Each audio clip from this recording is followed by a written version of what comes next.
genocide is being committed in Gaza. Tens of thousands of Israeli troops moving in. This is potentially moving just under 1 million people out of Gaza City. So this is huge. What they've been doing in recent days is razing residential blocks to the ground. Why can the Israeli government not see that this is so provocative, so unnecessary, it cannot go any worse? Literally can't go any worse. This is something that's going to play out in the history of the Middle East probably for decades to come now.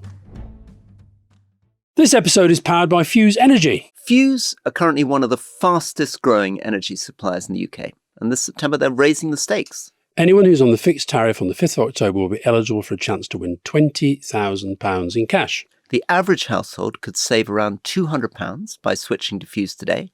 Only takes 3 minutes to cut your bills, fix your rate, and maybe end the month with £20,000 in cash. That's less time than it takes for a referee to give a dodgy penalty for Liverpool against Burnley, and with a far better outcome. So, add it to the back-to-school list. Do it before the heating goes on, before the Christmas bills arrive. And unlike most deadlines in politics, this one won't move. Go to fuseenergy.com/politics to switch to a Fuse fixed tariff by October the 5th and be in with a chance to win £20,000. TNC supply, please find on the landing page.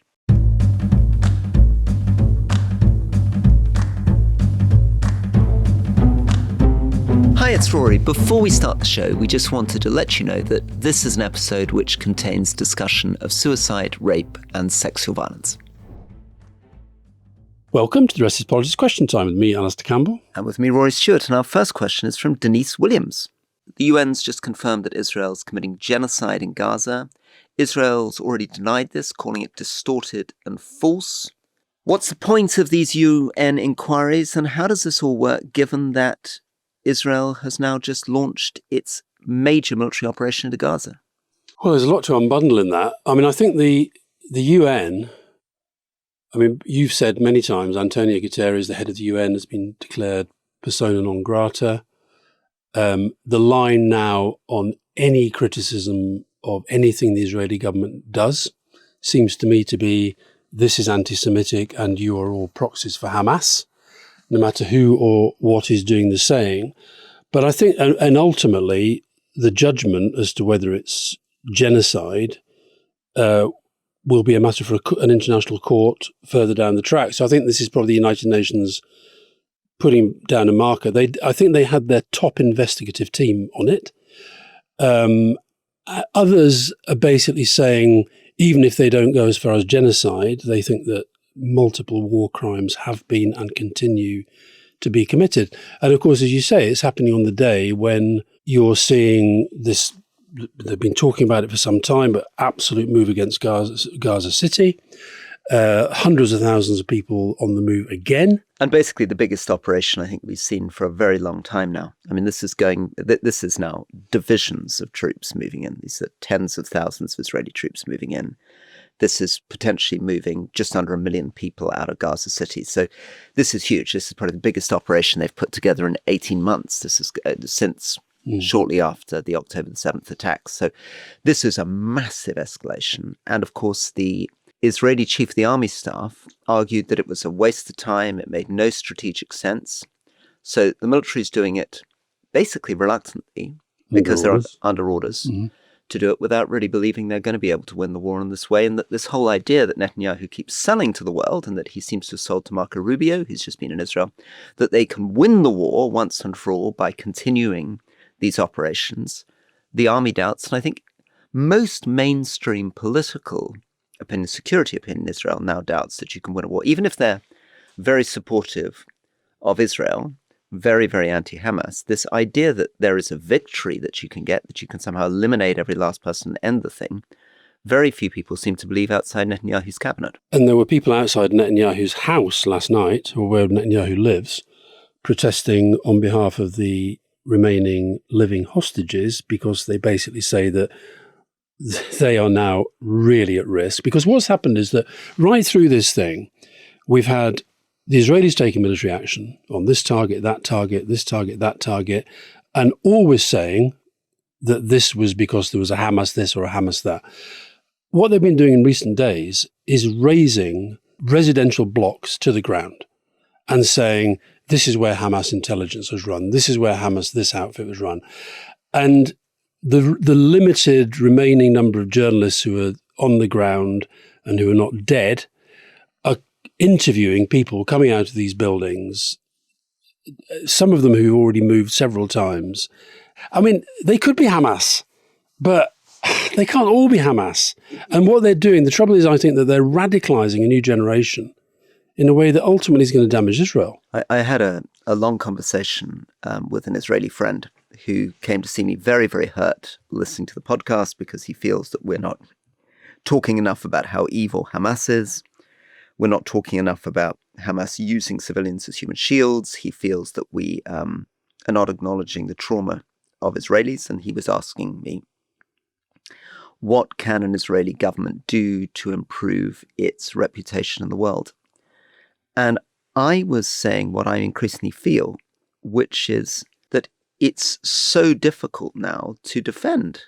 I mean, I said to him, why are you not allowing international journalists in? And he said, well, because frankly, we believe international journalists would just buy the Hamas lines. To which my response was, it cannot go any worse. Literally can't go any worse because nobody now believes your spokesman.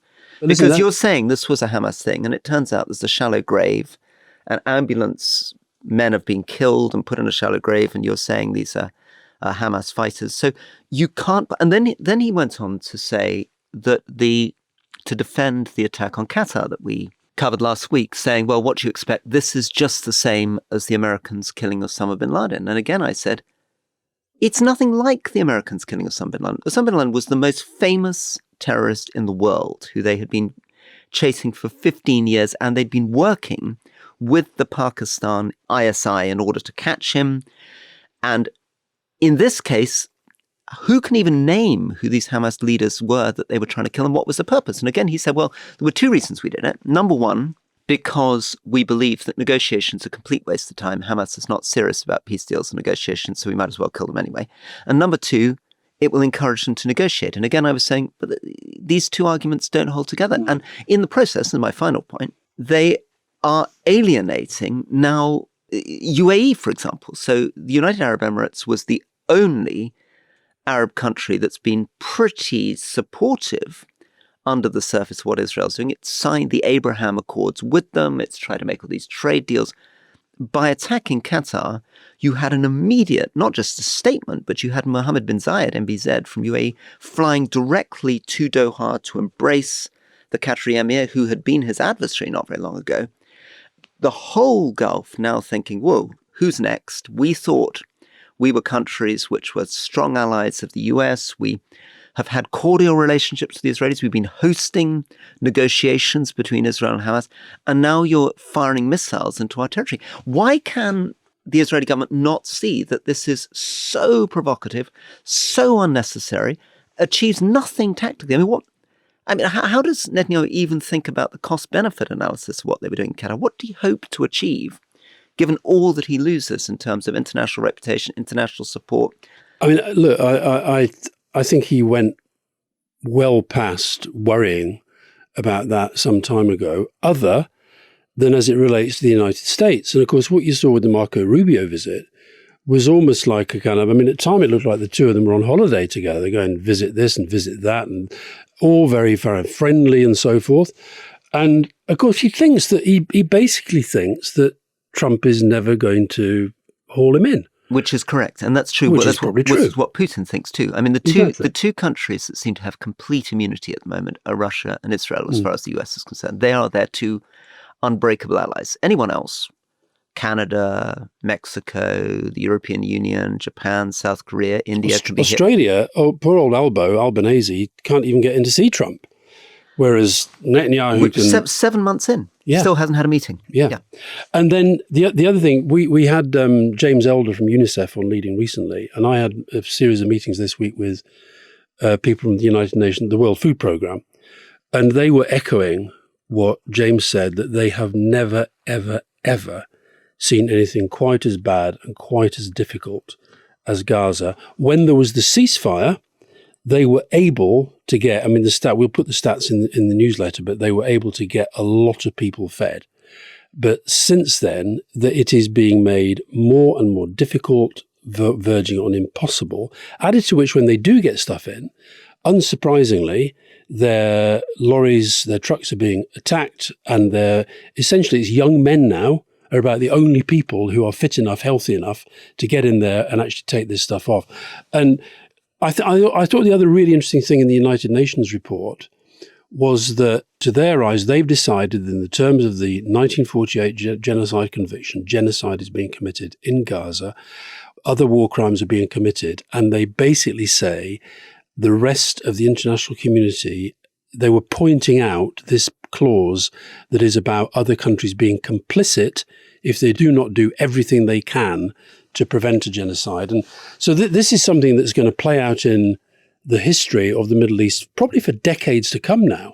So your friend who's saying, what can they do to get a better standing in the world, to stop themselves being seen, frankly, as a pariah state now by quite a lot of people and quite a lot of other governments, they've got to change the way they're operating. But of course, Netanyahu politically, I don't think feels he can, because he's got these two monsters, Ben-Gvir and it's not enough, I'm Smotrich. afraid, to change the way they're operating. A new prime minister coming in would also have to have a reckoning with what they've done wrong. And one of the things that you get a sense of in Israeli politics is nobody would be prepared to step up and say, we got this wrong. We apologize for what we've done. We acknowledge that we committed crimes. All they're offering is, well, we might stop doing it in the future. But if there's no real internal reckoning with what's happened, it's going to be very difficult to move on. So just to go back to the point I made there, during the pause in the fighting, the World Food Programme and others, they got in 70,000 metric tons of aid, fed 1.3 million people, helped bakeries produce 3 million loads of bread every day, and distributed 12.5 million hot meals across 60 community kitchens. That's what they can do when they are able to operate properly. And so since the blockade between March, May 2025, that is what has led to the malnutrition. And as we've said before, and we're talking to James, and before that, once you're into that process of malnutrition, then even getting the food in does not necessarily prevent you from dying.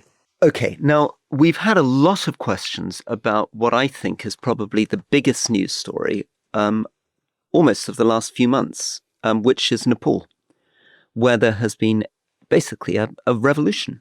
So, Bridle, can you cover what's happened in Nepal? Akshay, explain please on what's happening in Nepal with these Gen Z protests. Will Hookie, can you talk about the Gen Z or Gen Z revolution in Nepal?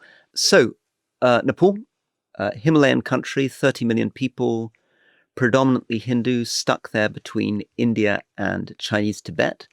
And it's a country which I know reasonably well.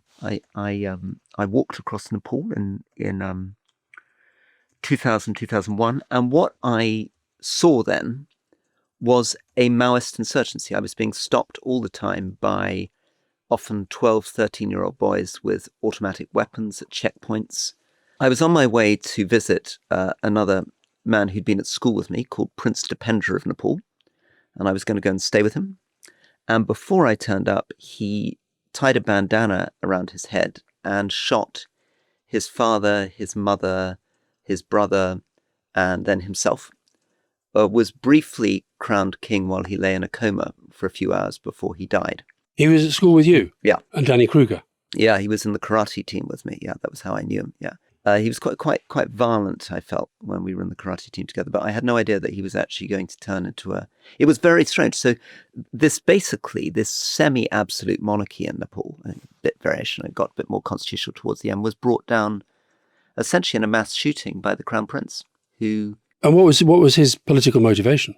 He seems to have been affronted by his father getting involved in who he could marry and who he couldn't marry. So it wasn't a desire to bring down the constitution. I guess you don't know. It seems to have been a completely losing his temper with his own family and just killing his whole family and then trying to kill himself at the end of it. And how long before when did the transition to some sort of democracy take place? Right. So not long after, his uncle then took over. His uncle was then toppled. And then by the time I was a minister, I was visiting a Nepal that had had a series of governments, some of them from the Maoist Party, some of them from Congress, some of them from the Communist Party. And I went to see, for example, Prachandra, who'd been one of the great Maoist leaders, who'd become the prime minister. And since then, these prime ministers cycled in and out. They've often done 3, in one case 4 terms for a year or so at a time. And this began to develop a very strong idea in Nepal that the whole country, despite these elections, despite getting rid of the king, was run by this completely out-of-touch political elite, which then started this Gen Z protest. So this, for people who aren't following their generations, I think is people born after 1997. So these are people in their teens or late 20s, up to their late 20s, got out on the streets. And they originally started with a campaign against what they called Nepo babies or Nepo kids. And they particularly images all over social media of children of the ruling elite, particularly the foreign minister's daughter's wedding, and standing with Mercedes and things. And it's a very poor country, still a very, very poor country. GDP per capita maybe $1,400 a year. Most of the money coming to the country, 30% of the GDP is remittances, people leaving Nepal. 750,000 people left Nepal last year to go and work overseas. Which presumably is why when what Robert Jenrick ludicrously calls the tinderbox here, the tinderbox there, in part was fired because the government stopped Instagram, WhatsApp, Facebook, and presumably the remittance people, that is the way that they keep in contact with their families. That's a very big thing. Exactly. There were 2 problems. One of them was the government shut down these social media platforms because they wouldn't pay digital tax. They wouldn't register with the government. So they were trying to show control over these global media platforms. But the pushback didn't come from the global media platforms, but for ordinary people for 2 reasons. One of them is, as you say, WhatsApp is the way you communicate with your relatives. Secondly, also because people felt freedom of speech was being stopped. So then the next stage, and this is when we were beginning to record last week. So on Monday, last week, 8th September, you began to see crowds of young, quite idealistic demonstrators getting into the street, arguing for freedom of speech and human rights. That then rapidly got out of control. And this is something that I think you'll be aware of. I remember very much being with demonstrations in the streets in Indonesia back in the 90s, how quickly what starts as idealistic student demonstrations, suddenly people with masks on motorbikes start ramming police barricades. And they began breaking through the barricades and they set fire to an astonishing range of things. They set fire to the Prime Minister's house, to the Parliament, to the Supreme Court, to hotels. With people in them? With people in them, to banks. They attacked cars and torched the cars. They beat up ministers. At which point the police deploy, and the police then start with tear gas and then with plastic bullets and then start firing live rounds. And so more than a dozen people are killed. And now the demonstration becomes, we're fighting for our martyrs against the killing. And within 48 hours, the Prime Minister, who'd initially said these are young Gen Z people who don't know what they're talking about, had resigned. And the Gen Z protesters, they were part of the discussion that then led to the appointment of a new Prime Minister, for now, with their approval. So they absolutely were then as part of the decision-making process. Yeah. So that's why you know, when you say it's a revolution, that is the wheel turning. Yeah, and it's a revolution, a very Gen Z revolution. So they've chosen Sushila Karki, who's the ex-Supreme Court Justice, who comes from a very political family. Her husband famously hijacked a Nepali plane in 1973 to steal the money that was on it. And she was chosen partly through the Discord app that we use with members. So it's this extraordinary sort of digital engagement platform led to the selection of her. The other thing that... Can't believe you didn't weave in a plug of the Tim Berners-Lee episode there. Should absolutely. It was absolutely wide open for it, Rory, and you just, you know... And I missed the thing. Well, the other thing that you'll be very, very aware of is, of course, the Gen Z protesters were carrying pirate flags, Jolly Roger flags from the Japanese anime series One Piece, which you'll be very familiar with, the great best-selling one. Now, I'm making a joke there, but this is quite serious because, in fact, it shows how protest is becoming globalized amongst young people. People say, you know, what on earth binds together Indonesia, where we've had these protests, with a big Muslim country in Southeast Asia, with Nepal, this Himalayan Hindu state? Well, it's One Piece. In both cases, you have Gen Z protesters carrying Jolly Roger signs, pirates against a corrupt government. I read an amazing piece in one of the American papers about the Burns I mean, burning is quite a big theme in this. And I think historically through protests has been setting fire to houses, setting fire to people. And what they're really, really short on burn specialists. And there was this piece inside this burns unit, which was absolutely horrible, reading what had happened to some of the people who were burned. And there's an account in I read an account of, I think it was one of the former prime ministers or former ministers whose house was set on fire. And of his family just trying to get ever higher within the building. And I think one of them ended up with life-threatening burns. What do you think the broader implications are? You said it's the most significant thing to have happened in the last few days. What's the India-China context, and how does that play? Are they trying to calm things down? What's their role? Yeah, they'll be very worried. I mean, usually when something like this happens, driven by social media, conspiracy theories develop, and people ask, is this in China's interest? It's definitely not in China's interest. China and India had come to understandings with these governments, and the last thing they want is complete chaos, unknown student protests toppling, releasing 12,500 prisoners who've now escaped. But the reason I really thought it was significant is that it's a pattern with Bangladesh, which we covered almost exactly a year ago, and Sri Lanka, which we covered just over 2 years ago. In each case, and these are all South Asian countries around the edge of India, these are the only examples I can think of in the last 15 years where you've had these sort of street demonstrations toppling governments on allegations of corruption, the leaders fleeing, their houses being ransacked. This is quite unlike what's happening in Europe or Latin America or Africa, right? Africa, there's been military coups. Latin America, governments have come down, but we've never seen anything like this. And it's that funny moment that we talked about with Bangladesh a year ago, where the security services initially protect the government, stop people from looting, and then when they flip, and particularly when the army flips and says, we can't support you anymore, the army then creates these caretaker governments that come in. And I suppose this is something interesting about democracy. These are all theoretically democracies, Bangladesh, Sri Lanka, Nepal. Sri Lanka much more than the others, very deep democracy. All of them have actually been growing reasonably strongly. Bangladesh, Sri Lanka doing better economically, obviously, than Nepal. And all of them a sense of this fragility of countries from lower income to almost, upper middle income countries, which haven't quite got to that stage of wealthy, mature democracies, aren't in the state of, poor autocracies, but where social media has become a tinderbox, which is why people are talking about a South Asian spring, a little bit like an Arab spring. So it's a phenomenon. It's a thing. Yeah, and I think this relates to what we were talking about yesterday with the UK. The social media, there's no doubt, is making government within democracies a lot harder, possibly, than it used to be. I've never been to Nepal, and my only real link with it, a friend of mine, Peter Chittick, who's a Canadian entrepreneur, and he founded this charity called Stay at School in Nepal, which Fiona and I have supported in the past, and it's a wonderful charity. They go right out to the most remote areas in Nepal, and they're trying to keep children in school. So anyway, check that out. Good people. Right, Kate, we got a lot of questions about Russia. Kate is a TRIP Plus member from Poland. Considering that the Polish government sees the recent drone attack as intentional and several figures have called it an act of war, what action would Russia have to undertake for NATO to consider itself at war with Moscow? And how can the alliance ensure that one day Russia will not be a threat? This is something we've talked about before, this line that, we don't know if Donald Trump is a Russian asset, but if he was, it's hard to see what different he would have done. I mean, Trump's response to this was just extraordinary. It was like, I'm not happy with it, but it was probably a mistake.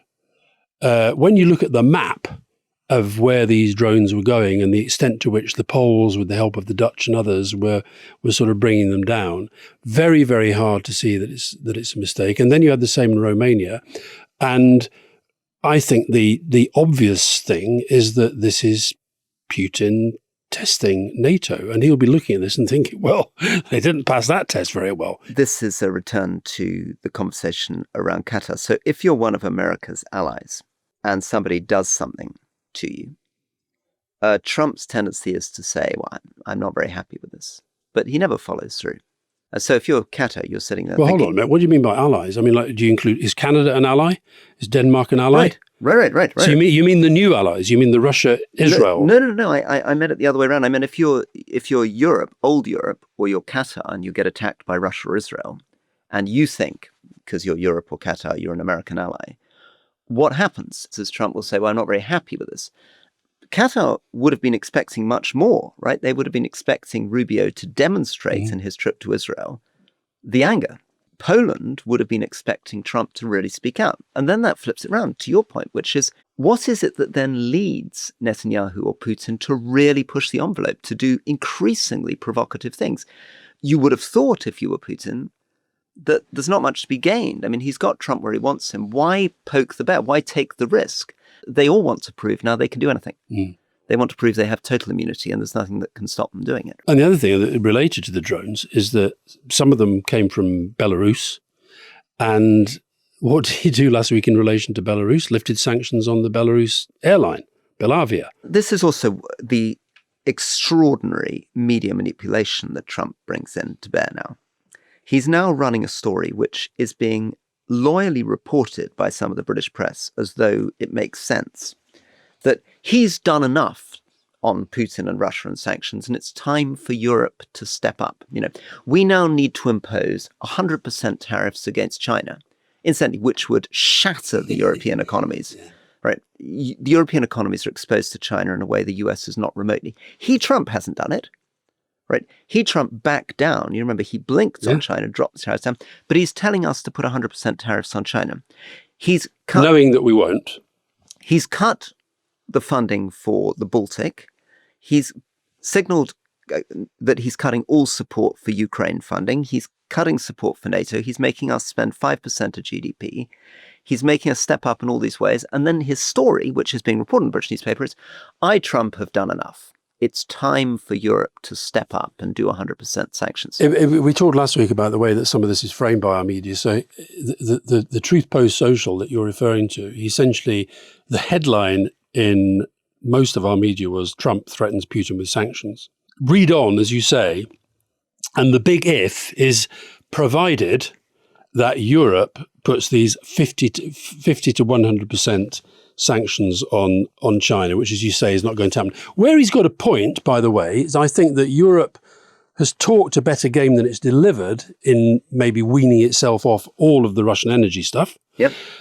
He's got a point on that. Where he doesn't have a point, frankly, is in saying that he has ever really pushed the envelope back. You talk about how far can Putin push the envelope. He's never really pushed it back. And all of the big threats that he made at the Alaska summit, the trilateral that was going to happen, this is my warning to Putin, he's got 50 days, and then it was 12 days, and so forth. I think if you step back from his rhetoric and look at his actions since he's taken office, every single month he has done something which has strengthened Putin and weakened Ukraine and weakened NATO.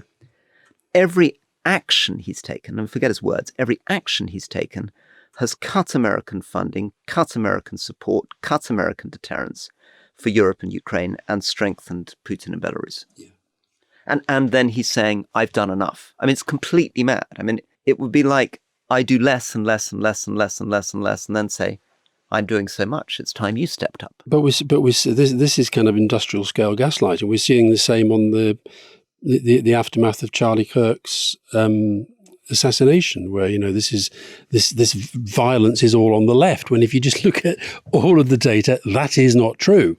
What do you think, just finally before we go to the break, what do you think of Channel 4? Channel 4 are doing this program. While Donald Trump is here on his state visit, they're going to be broadcasting this program debunking over what they call 100 lies from Trump. It's so great. And look, I wish any of us had a brain big enough to be able to remember all the things that Trump's done. You know, off the top of my head, betrayed Ukraine, completely failed in Gaza, interfered in Brazilian politics by trying to put 50% tariffs to get his mate Bolsonaro out of jail, destroying the world trading system with completely unequal tariffs, weakening his closest allies, cutting USAID, sending the National Guard into Los Angeles, hitting the American universities, arresting his political opponents. absolute clampdown on free speech. That's the other thing, the great irony. They are absolutely clamped down in speech, whether it's the people in the restaurant who should be in jail, he says, or it's the newspapers that shouldn't exist because he doesn't like them. And that's before we get on to RFK, vaccine denial, shutting down all the data that seems to suggest there's anything wrong with the American economy. Meanwhile, employment figures are dropping off in the US. People are very uncertain about where this is going. And the story that we keep hearing from businesses is, oh, he's a good guy, really. His bark's worse than his bite. We can be confident. Stock market's doing well. Bond market. Although I see that Sadiq Khan has put out a thing today about the continuing record rise in Americans applying to live in London. Oh, that's good. Well, final one for me is a little shout out to a sort of unusual figure, Max Hastings, who's very much kind of a figure of the right and editor of right-wing newspapers, who wrote an article explaining why he, in his rather tweedy way, is joining the anti-Trump protests, saying, he's a bit embarrassed because he's going to be there with Diane Abbott and the rest. But his basic point is that he understands why the government is hosting, but what he cannot believe is that we are hosting somebody not in the way that we would have done with US presence in the past, out of some lingering affection or trust, but simply out of fear for the consequences. If we don't, what's he going to do to us on tariffs? What's he going to do to us on Ukraine? What Ursula von der Leyen calls his weaponizing of dependencies. Very good. Take a break.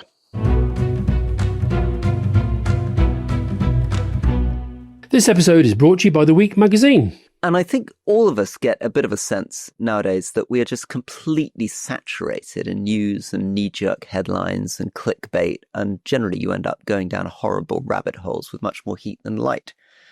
So the 10 minutes and you're kind of wound up, but not much wiser. The Week helps you change all that. Award-winning editors cutting through the clamour of noise, competing to be loudest. What's left is a weekly digest that's balanced, curated, genuinely useful. And it's great. They're bringing together excerpts from the very smartest reporting and analysis from left, right and centre, different perspectives, one thoughtful conversation. Turns down the volume without dimming the light. No sermons, no spin. Leaves you with context, clarity and a sharper idea of what's happening. And unlike most headlines, the insight lasts a little bit longer than the outrage. So I love The Week, as I think you do too, because it gives you the stories that matter. And as a magazine with your morning coffee or the app as you move through the day, enjoy getting the time back and going a little less loopy on social media and focus on the things you genuinely value. Visit theweek.com/trip and enter the code POLITICS to claim your 6-week free trial, then keep saving 10% on all subscriptions. That's theweek.com/trip, code POLITICS.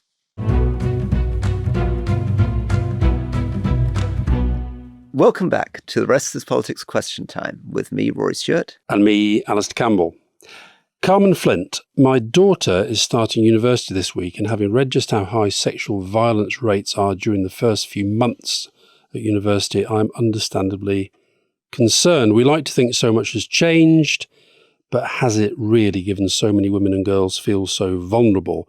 Awareness is a positive step, but if we want to end rape, we need actionable solutions. What should the government be doing? We talked about this a few weeks ago in relation to rape crisis centres and the need for more investment in those. But I hadn't realised, Rory, this is like a horrible thing to say, but a kind of peak week for rape and sexual violence. Freshers' Week, lots of drink, lots of drugs, lots of people and lots of people away from home for the first time. Yeah, settling in new. So the numbers are pretty horrific.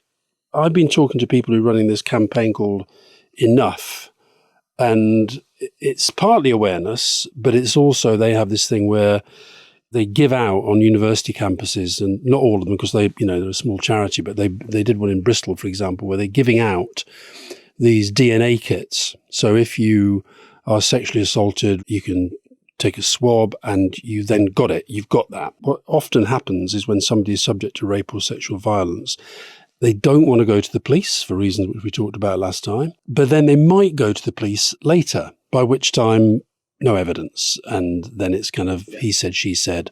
So this is part of a campaign to try to raise awareness. But when you read the numbers, a woman today is twice as likely to be raped as to get cancer. Okay. And survivors are not reporting. So 5 in 6 women don't report it, 4 in 5 men, and 90% of students do not report rape and sexual assault.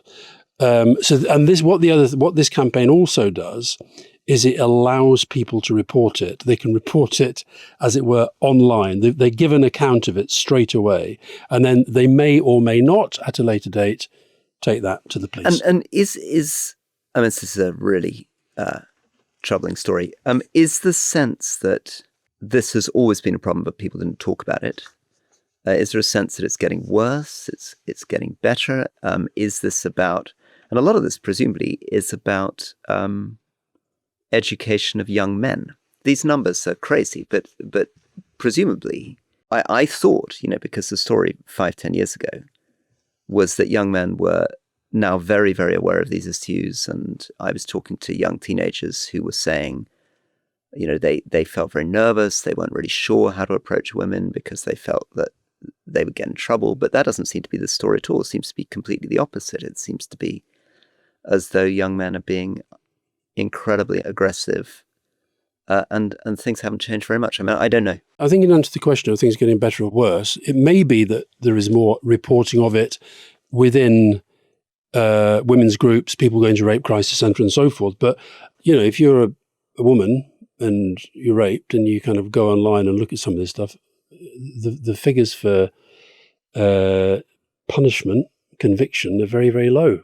Under 1%. The feeling of all of these organisations is that it's getting much worse. I was talking to Katie White, who runs this Enough campaign, and she was saying that one of the most common things is that young men's sex education, a lot of it is actually coming through pornography, and therefore they're seeing things in pornography that they think are normal, acceptable. She told me this story about a woman who'd been subject to pretty vicious sexual assault, and the young guy's defence was that he didn't realise that you shouldn't be doing that, and this is where he was pulling her hair and throttling her, because that's what he sees a lot when he's watching pornography. So I think this is partly about education. I think the other thing, and the reason why we should maybe talk about it, even though sometimes it's difficult to kind of white, middle-aged, in my case, old men talking about this stuff, is actually one of the best things they've seen at the universities where they've done these pilots and they've taken out and got the funding to go and engage, is actually a lot of it is about the conversations they're having with men. Presumably, I mean, maybe this is too unrealistic, but it is partly about modelling behaviour, isn't it? It's about almost, I don't know whether you could almost role play to get young teenagers to begin to feel their way towards how you flirt with someone, what consent is, how you make a move in a way that leaves someone comfortable and gives them the opportunity to say, no, I'm not interested. So 320,000 women start university this year, and the best estimate is that around 8% will be raped whilst at university, and 62% are going to experience some form of sexual violence. The other question is whether the universities, I'm sure some of them do take it seriously, but whether, a bit like the Catholic Church in the old days, or, whether you prefer to believe it's not quite as bad as these figures might suggest, so you don't necessarily create that culture where people feel that they can report. And then, of course, I think the police, clearly women, and of course we shouldn't forget, men get raped as well, but women in particular feel that they really feel they can't go to the police. But just as we leave this subject, I think it's also important to be clear about what's going on so that it doesn't get pulled into a sort of manosphere debate. I mean, remember, there's another current, and this does connect to what we were seeing with the Tommy Robinson demonstrations, of men feeling marginalized, feeling that they're an increasingly feminized society, feeling that women are taking all the professional jobs, that there's no role for men anymore. And that narrative means that there are people out there saying, well, all this stuff about rape is not really rape, it's not really sexual assault, the whole world's gone sort of crazy about this stuff. So I think being clear, no, this is rape. Listen, let me describe what this man has done. This is not an example of somebody who slightly got a signal wrong. This is horrible and will traumatize a woman for the rest of her life and will have been, the worst experience of her entire existence. Well, I think education is absolutely key to this. And just to tell people that Enough at the moment, a small charity, so it's called Enough. And the only way to get these DNA swab things, you probably have to be attached to one of the universities that's running a pilot. But you can get them online, myenough.com/kit. And by the way, you mentioned the hard right stuff there. The other rape situation that I want to mention as well, because I think you said yesterday that a lot of what Tommy Robinson does is to try to sort of promulgate this idea that immigrants and Muslims are sort of committing sexual offences left, right and centre. There was a truly horrific rape in the West Midlands last week of a Sikh woman early in the morning, 8:30 in the morning, in a public place. And the police are now looking for 2 white male suspects.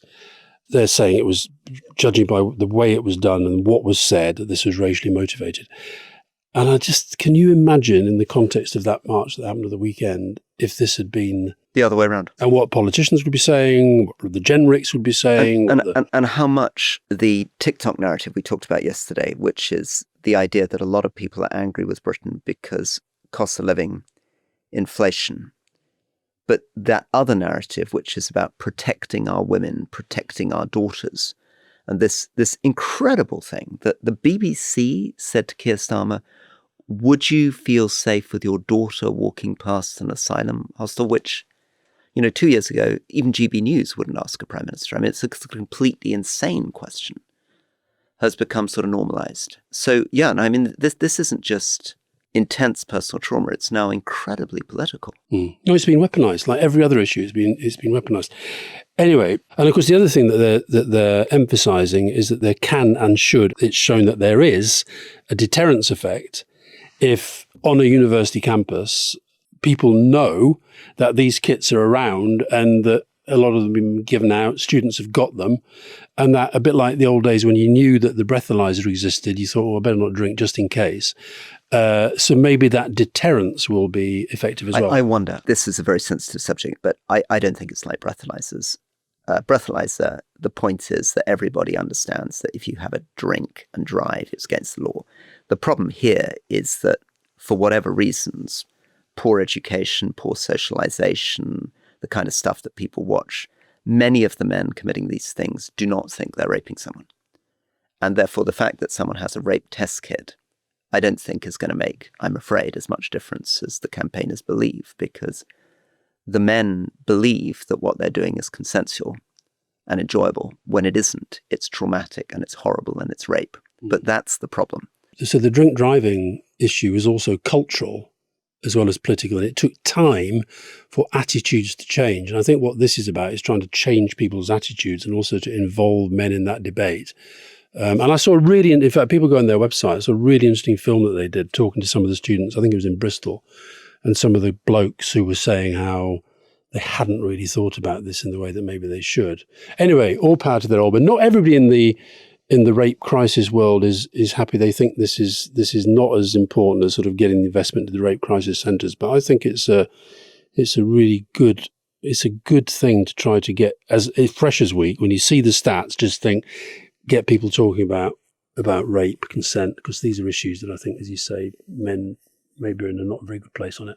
Okay, final question, which is from Deshebni, who's a Trip Plus member on Discord, of course, the famous platform that just selected the new Nepali Prime Minister. There always seems to be some crisis. At the moment, it's immigration. How does one decide there's a crisis? Is it because we constantly compare things to what they were meant to be, like the way economists make the error of making assumptions on the rational economic man? On a personal note, I get crisis fatigue. Constantly seeing that society is facing some kind of crisis is stressful, and I switch out. And how do you analyze the spectrum of crises from my phone is out of battery to Eden has invaded Suez? So I'm going to let you end on this, but let me just quickly remind people, the word crisis, originally an ancient Greek word, and it originally for the Greeks meant decision, so sort of decisive moment. What's your definition of crisis? My definition of crisis, this is a subject about which I've made many, many speeches and done seminars and what have you. My definition of crisis is an event, set of events or situation which threatens to overwhelm the organisation unless the right decisions are made. So I always think you have to have a kind of, because that's where you get the way out of the crisis. Gotcha. And where the questioner is absolutely right, the word is one of the most overused in the English language because of the way our media operates. I would argue that in all of our time in Tony Blair's premiership, I reckon we had about half a dozen. Genuine, full-blown crises. Iraq, Kosovo, 9/11, foot and mouth, fuel protests. I would argue that what Keir Starmer has at the moment is a potential crisis. But they can get through this. They can get through it. I don't think it's going to How would you overwhelm. define his crisis? I'd say that they're in a very difficult political situation governed by lots and lots of different factors, all of which have to be addressed. And the threat is that he would be toppled. He'd no longer be prime minister after the May elections or going to the next election. Yeah, so that's for him. And then I think you could argue that whether, if, for example, the budget doesn't go well, or if we don't get growth in the economy and the debt levels continue to rise, as to whether we have an economic crisis. Even those economic crises, you think about the sort of banking crisis, right, which was massive. Yeah. We kind of got through it. Lots of consequences and lots of things that we're still having to deal with. So I think crisis is a word that we shouldn't overuse. I also like your bit where you say unless you make the right decisions, because I think that relates to your Greek. Yeah, and I also think that this is, if I was going to make a criticism of Keir Starmer, there's a slight tendency for his defenders to say, well, it's a really difficult economic situation, the British economy is in trouble. True. But he made decisions. And he made two big mistakes. One was to rule out tax rises before the election when it should have been incredibly clear to them that they needed to raise taxes. Oh, they certainly might have to. And secondly, not using the opportunity of Trump and having to increase defense spending to 5% of GDP to say, okay, the world's changed and we're going to raise taxes. And those things cripple them because it means that the type of tax rises they could have done, which were not as economically damaging, going for those main taxes that generate 75-80% of our revenue and allow broad shoulders to hold them, have been ruled out, instead of which they're basically punishing business and chasing away wealth. Yeah. So the way out of this crisis, I would argue, is for the Labour government to be a good, strong, solid Labour government. Very good. Well, strength to that. And if only they'd followed your advice on appointing David Miliband as ambassador to the US, which you did advise him, right? Did I? Yeah, I think you did. I think we can reveal here on the podcast Did I mention that in the back of a car somewhere? That you told Keir Starmer to make David Miliband the ambassador, and he should have listened to you. Yes? Yes or no, Alastair? Come on. Yes or no? Should he have listened to you? I think David would have been I'm sure Peter has many strengths. I think David would have been a very good choice. Yeah, and for professional listeners, that means yes, he did advise him, and yes, he feels he should have taken his advice. Right. Thank you very much. Thank you, Rory, for breaking the confidences at the back of a car somewhere. All the best. All the best. Bye-bye.